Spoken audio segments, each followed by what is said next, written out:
Hi everyone, how is everyone doing? I said that like people could respond. My name is Sophie Fontaine. I am the online program director for NAMI Youth Move. And tonight for Stay In and Stay Busy, we're going to be discussing gratitude. Last week with Grace, I know that people discussed their values, and values are something that's really important to a leader, knowing what your values are. And I think gratitude is one value that a leader needs to have. And we're going to be discussing why, the benefits of gratitude, and being grateful in this time. I know that right now with COVID, we're dealing with grieving a lot of things. Me personally, I'm supposed to graduate grad school on Friday, and my graduation was canceled. So I know right now there's a lot going on, and it feels really hard to be thankful for things and really be grateful. And we're going to kind of talk about it, go through that, kind of talk about why gratitude is so good for you and why gratitude is so important as a leader. Please feel free to leave comments during the stream. I would love to hear from you, even though we're not really doing anything interactive right now. However, we are trying to move this to a Zoom format, so you can kind of be more discussion. It can be more discussion based, and you can be talking with facilitators and peers. So please, please, please let us know if you'd be interested in doing a Zoom rather than Facebook Live, because we want to do this for you. So first and foremost, a little bit about me. My name's Sophie. Like I said, I'm the online program coordinator for NAMI Virginia, Youth Move specifically, and I'm really excited. I just got into this position last week, so there's a little bit of, it's a little hectic for me still. I'm still getting adjusted, but I appreciate everyone's patience. So tonight, first, I wanted to just talk about why gratitude is important as a leader. Stay in and stay busy, our goal was to help youth and young adults move as leaders, grow as leaders, because unfortunately we don't really have the option to be doing face-to-face programming. We thought, why not try to do it online? So first and foremost, I want to just start off, if you're doing this at home, apart from our live, that's fine. If you're watching, feel free to comment. I want to first talk about like what gratitude is and what I'm thankful for. So right now, I know there's a lot going on, and like I said, my graduation was canceled, but I am very thankful for my roommates right now. I live with 4 of my best friends, and even though my graduation was canceled, I still get a ceremony. My roommates and I are still putting on a fake ceremony for me and my family, and doing a Zoom graduation because that's what we're doing with. So I'm also really thankful for flexibility. I'm really grateful that not only have I learned flexibility throughout my time in therapy and throughout my time with NAMI, but also flexibility in online programming. And I'm really thankful that we live in a time with online options. Oof, something fell in my room. So why does gratitude matter for leaders? I think a lot about right now. Today is actually Nurse Appreciation Day. So I had crayons fall. So gratitude, and I know that today is National Nurses Day. I actually live with a nurse, so Julia, thank you. I appreciate you. So gratitude matters on a lot of levels, but first and foremost, gratitude helps you be a better leader. I'm going to be posting the links I'm reading right now in the comments, so feel free to look them up for yourself. But first and foremost, gratitude has actual benefits physically, emotionally, psychologically, and socially. So on a physical level, gratitude can lead to stronger immune systems, lower blood pressure. I have high blood pressure, so hopefully having more of a gracious heart means that I have lower blood pressure. Who knows? Psychologically, you have higher levels of positive emotions, and you can feel more joy, optimism, happiness, and pleasure. This kind of stuck with me specifically because right now, with having to mourn a lot of things, I'm really noticing that when I'm grateful for the things that I do have the option of being, I'm being grateful for the options I have outside of what I was expecting. So it's still making me happy even though I'm sad about other things. And then socially, you can be more helpful, more generous and compassionate, more forgiving, and then also feel less lonely and isolated. So this is kind of the point I wanted to go off of right now. So I know right now we're in a period of social distancing. Virginia is still kind of in this limbo until June 10th. That's a long time. But what I kind of thought about when I read that line was, how can I use gratitude right now to feel less isolated? So every day this week, I have texted or called someone that I'm thankful for, and I have expressed to them what they mean to me, how they've helped me. I've been in grad school the past 2 years, so I think a lot of people in my life deserve a lot of appreciation from me. So I've been really trying, and especially with friends that I'm not as close to anymore. I still reach out to them because, I am thankful for where they got me, and I wouldn't be who I am today without them. So that's kind of one way to start using gratitude to feel less isolated.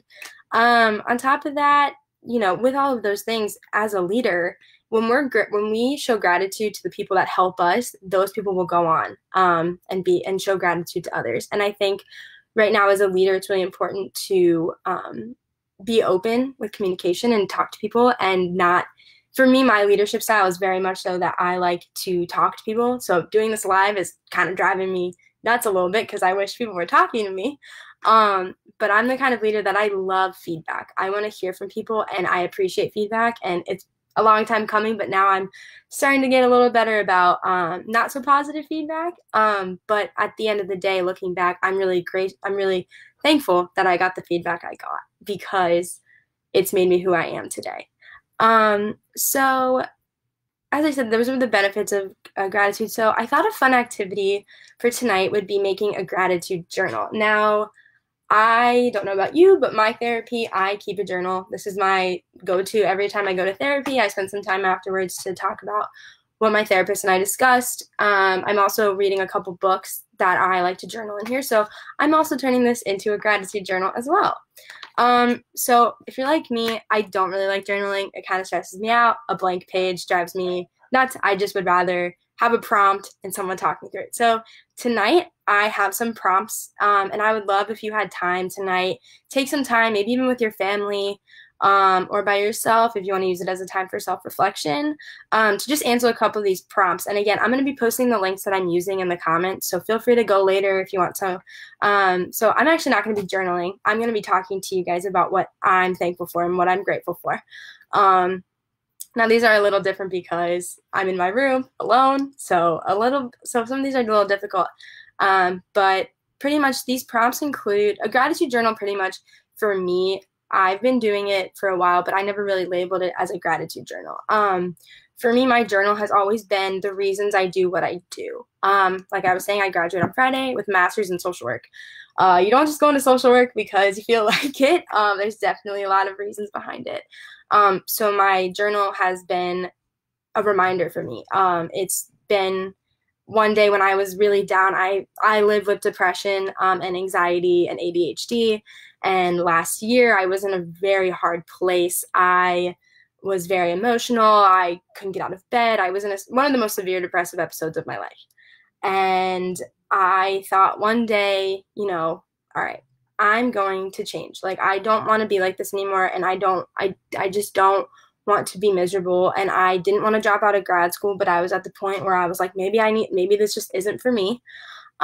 So I sat down and started a list of reasons I am where I am. And it started off really basic, like, I'm here because I want to help people and because I don't know what else I would do. Because in all honesty, last year, I was like, well, if I don't do social work, I really don't know what else to do.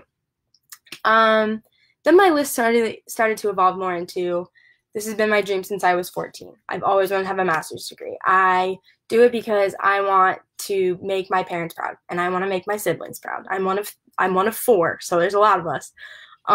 So then it became listing the people in my life that I do things for, and eventually it started to become more of a list of things I'm thankful for, the reasons I am where I am, and now my list is specific issues that I want to help, including breaking the stigma against mental illness. And that's where I am now. So it's kind of become like a mix of things, but I'm going to try to do this a little more, doing more of a gratitude exercise, because I think gratitude is really important. So some of the prompts that I have that I'm going to be talking to you about. So does this count as my journal for the week? I don't know. We're going to say it does. So first prompt is, I'm grateful for 3 things I hear. Now, I'm in my room alone. But I'm going to be doing things I've heard today. So 2 of my roommates who are in grad school with me, they're a year behind me, finished their their first year is done. So this morning, I love to hear them smiling and laughing and just being happy that they were done and hearing them get to both say like, "Oh, we're done with our first year." So that was one thing I was really grateful for. The other thing is my dog barks a lot. I have a little corgi. She barks a lot, but I do love her bark. It's a little annoying, but it makes me happy, and it means she wants to play or wants attention, and I can't blame her because I also like attention. And then finally, the last thing, there were a lot of birds out today before it stormed. So I don't like birds, but I like the sound of birds. So I'm going to say that I'm grateful for hearing the birds chirp. Three things I've seen today. So one, I've seen my dog, and I love to see my dog. I wake up to her every morning. Cute story really quickly. This morning when I woke up, we were kind of cuddling, and her head was on my head, and she had my hand between her paws. And so that was probably the best thing to wake up to ever. I'm also really thankful that I got to FaceTime my sister today, and I got to see her smile, and just seeing my sister. She lives in Ohio, so I don't get to see her all the time, but it's nice to still have FaceTime and get to see her. And the other thing, what else did I see today? I really like rain. So I'm going to say I'm thankful that I saw rain today. Three things I smelled. I made chocolate chip waffles for breakfast, and those smelled amazing. So that was one great thing to smell.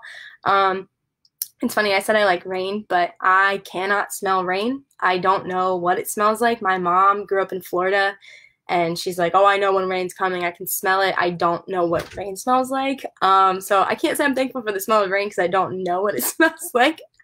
What else? I'm grateful for the smell of my deodorant. I like the smell of my deodorant.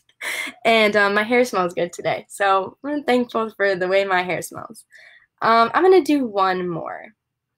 So then also this list goes into specific things like thankful for these friends, for 3 friends, for 3 teachers, for 3 family members, for 3 things in my home, and for 3 people who hired me. So I'm going to kind of combine all of these a little bit. So first and foremost, I am very, very grateful for NAMI. I was their intern this year, and they brought me on for a little part-time position just to help with all this transition during COVID. And I've learned so much from them. I've learned so much from Mary Beth and Sarah and Nicole and everybody. I mean, I'm so thankful for them, and they've made me who I am today, and I could not do it without them, and I'm so excited that I get to be with them a little longer.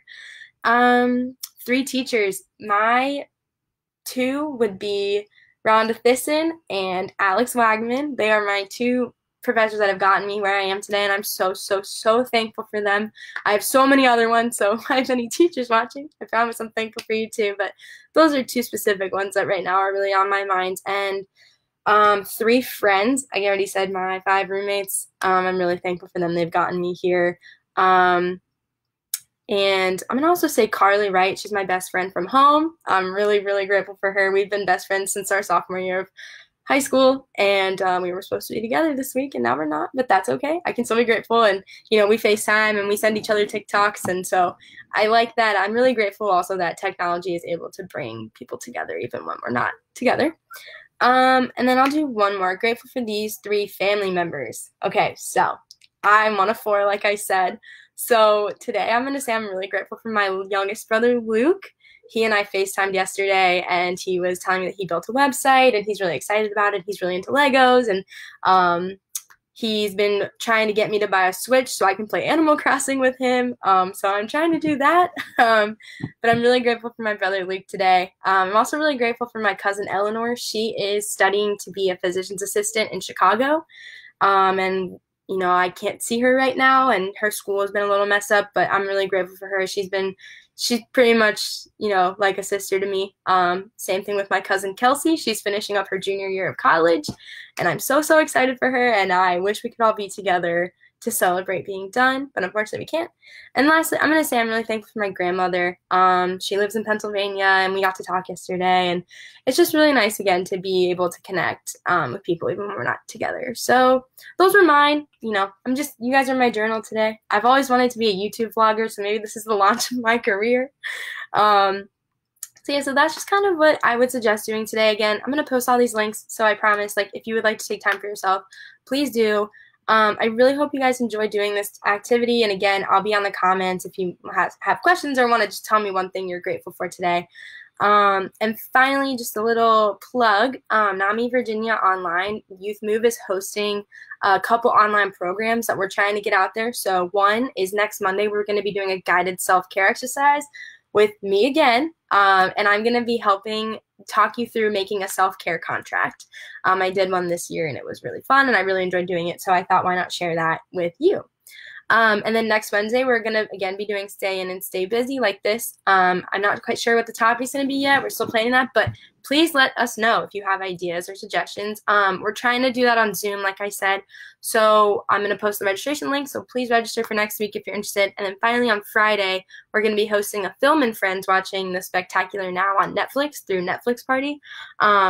So please sign up. Again, I'll post all the registration links. I really hope y'all enjoy this, and I look forward to seeing you all next week. Bye.